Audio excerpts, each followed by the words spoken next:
Sa topic natin ngayon, mga bossing, 'no, yung pang-apat, oh, naalala niyo po yung binlog natin kahapon, mga kababayan?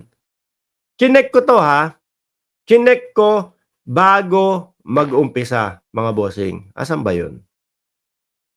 Umilalim, ito. Oh, Apat pang yan, mga kababayan. Yan pong nai-vlog natin kahapon, mga bossing.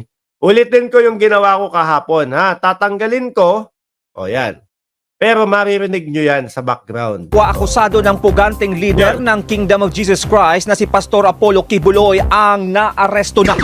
Sinabi sa programang Issue Spotted ni NBI Davao Region Director Archie Albao na nahuli na sina Crescente Canada. Mismo pong binanggit yung pangalan, mga kababayan, no, ni Archie Albao. NBI Director ng Davao. Yan, mga bossing, ha. Ano daw po yung mga nahuli? 4 na co-accused. Sabi ko, etong news na ito o etong teleradyo na to, nakikita ko ho dito si dating Vice President Nolo de Castro, mga kababayan. Kumbaga, kasama siya sa mga nagbabalita kung hindi ako nagkakamali. Kaya sabi ko, naku, imposibleng magpakalat ng peking balita ito o ng fake news ito, mga bossing. Di ho ba? Sabi ko, tapos chinek ko ho, maigi, ilan ba subscriber nitong teleradyo? Halos magwa-800,000 na din po mga kababayan. Doon ko nga po nasaksihan at nakita na nandoon po nandoon din po si Kabayan, Noli de Castro, na nagbabalita ho doon. So sabi ko, imposible na itong yung binalita nila, peke o walang katotohanan. Kaso, mga bossing, ang problema, no? Pagkatapos nating i-vlog kahapon, napansin nga natin, saglit lang, bakit sila lang ang nagbalita? At the same time, mga kababayan, wala silang ipinakita doon sa mga litrato ng mga tao. Hindi nila ipinakita yung litrato ng mga tao na nahuli. Sabi nga po ng ibang mga vloggers, pagka ganyan na may naaresto kayo, tapos talagang talk of the town yan, talagang ano yan, ano tawag dito? Ibo-broadcast yan with matching press conference yan. Di ho ba, mga bossing? With matching press conference yan. Dito, wala talaga akong nakita tuloy ko, ha. Ingrid Canada, Jacqueline Roy at Sylvia Semanes sa kanilang sunod-sunod na operasyon. Dahil dito, arestado ng lahat ang 5 kapwa-akusado ni Kibuloy. So, ang tanong dito, bakit hindi pinakita, mga bossing? Di ho ba? So, ipo-forward ko lang ho dito, ha, mga kababayan.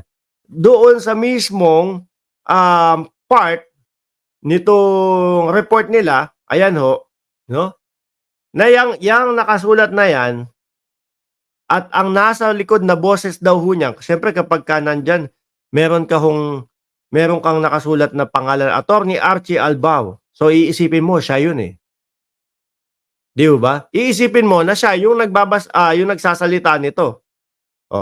Meron po tayong nahuli na 5 co-accused po ni Pastor Kibuloy. Rinig na rinig ho natin, mga kababayan. Ulitin ko, sa mga operation na ito, meron po tayong nahuli na 5 co-accused po ni Pastor Kibuloy. Ako po, hindi ako ganun kapamilyar sa boses, ni Attorney Archie Albao ng Davao, mga boss. Hindi ako pamilyar. Kaya sabi ko, ano to, pineke yung boses niya na nagsasalita? Ayan, pwedeng sabihin na, AI yan. No? Kaso mananagot naman yung nagbalita dito. Kasi hanggang ngayon chinek ko bago ako mag-vlog, chinek ko. No? Sabi ko, naka-up pa kaya yan? Hanggang ngayon, nandun pa din po, mga kababayan. Hanggang ngayon, nandun pa din po yung balita. Ano kaya ang katotohanan?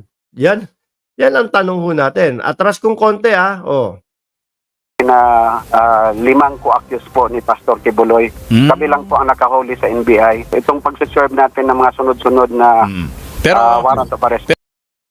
Sabi dito, nung nagkomento, bero na rin, San, 5 co-accused ni Pastor Kibuloy na sumuko sa NBI noong July 12 pa, pero nakapag-bail.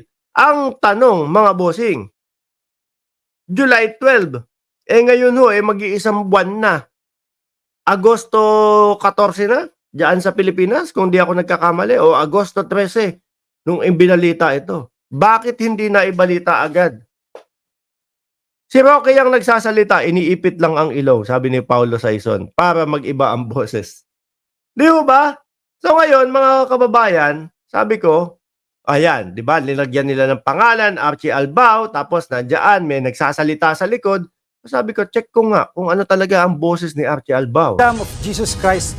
Oh, tumingin ako sa ibang video. Ano ba yun? Po ni Ma'am Arlene Stone na nasa US ngayon ay wala pong basis at walang katotohanan. So sa madaling salita po, mga kababayan, kung ito ho ay dati pa balita, ang tanong natin ngayon, bakit ngayon lang ibinalita tapos nakapag-bail na? Ang gulo, ano ho, mga bossing.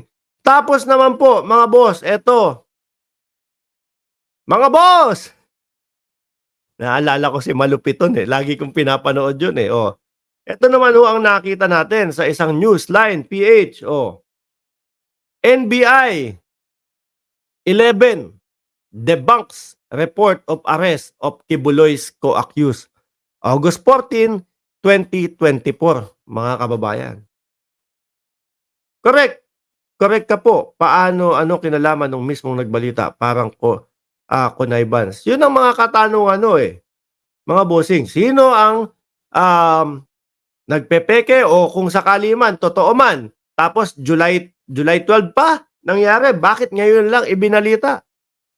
Tapos na pala. August 14 na ngayon. Ito naman, NBI 11 debunks report of arrest of Kibuloy's co-accused. Tapos, ayun gulo, mga kababayan. Kasi kung papakinggan natin mismo, mga bossing, aalisin ko muna dyan, ha? Babalik ko na sa bayon. Kung papakinggan po natin mismo dito, mga kababayan, kaduktong po niya na nagsasalita si Archie Albao, no? Attorney Archie Albao, mga kababayan, kaduktong po niyan, yung kung ano po yung issue ngayon. Eto.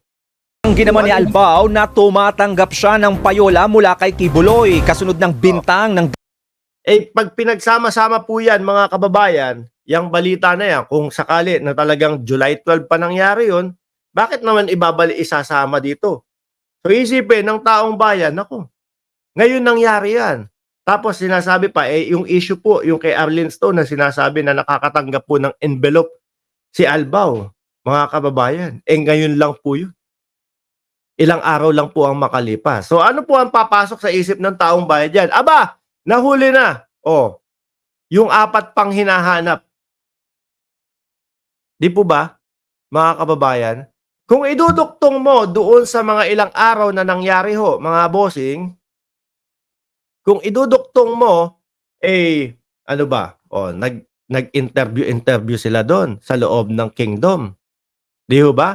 With smiling face po. Kasama doon si Attorney Torion, mga kababayan. Tapos, sabi ng taong bayan, sabi din ni Arlene Stone, pangisi-ngisi lang sila doon. Parang hindi naman totoo yung ginawa nilang pag-check doon. Di ba? Pagkatapos nga po, nung pag-check daw nila, sa loob, kung nando si Kibuloy, hinarang sila ng PNP, mga bossing. Kasi parang, ang sabi, walang koordinasyon sa PNP. So ngayon, tapos maririnig mo yung sinasabi ni Arlene Stone na si Kibuloy, may pinaabot na envelope. Siyempre, yung PNP, isipin niya, saglit lang. Baka mamaya sakay nyo na si Kibuloy dyan. Di ba? Kaya in-stop sila. Sinearch din sila, mga kababayan. So kung susundan mo yung mga pangyayari, tapos biglang ibabalita ito, no? Mga bossing, ano isipin natin nun? Wait lang. Ano ba yan? So gusto nilang tanggalin sa isipan ng taong bayan yung moro-moro o yung walang kakwenta-kwenta, kumbaga scripted lang daw po. Kasi hindi po mawawala sa isipan natin na isipin yan, mga bossing. Hindi po ba? Hindi mawawala sa isipan natin yan. Lalo pa ngayon, mga kababayan. Meron pa tong kaduktong eh. May kaduktong pa ho ito. Diyan sa balita na yan. Ayan, sabi dito, kaduktong ho yun.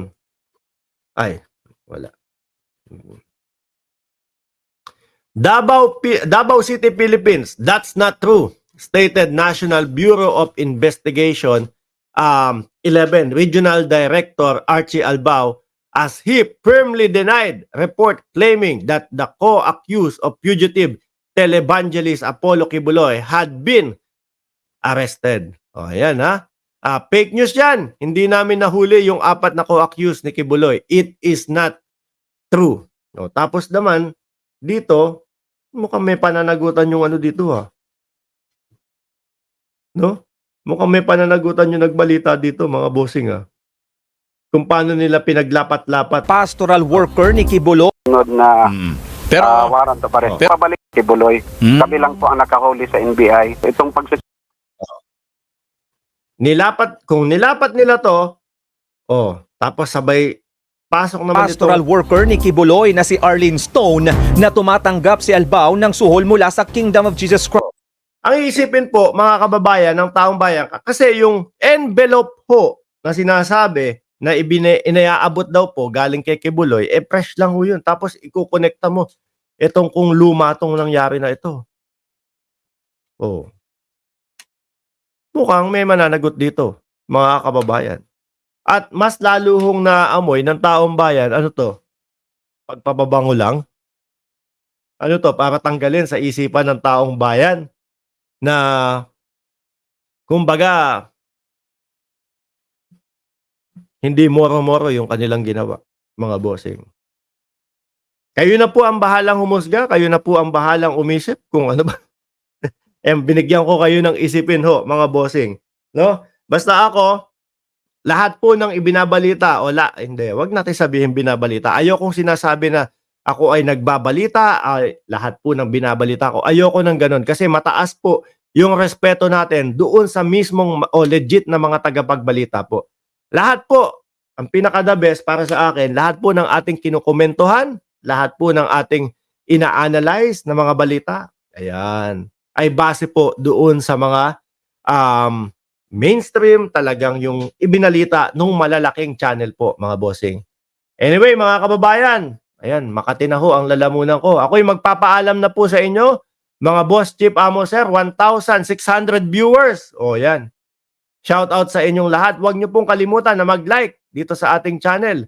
Huwag niyo pong kalimutan na mag-subscribe, lalo na po kung kayo ay bago lang dito sa ating channel. And paki-share na din po, mga kababayan, ang ating live stream. Paalam hanggang sa muli.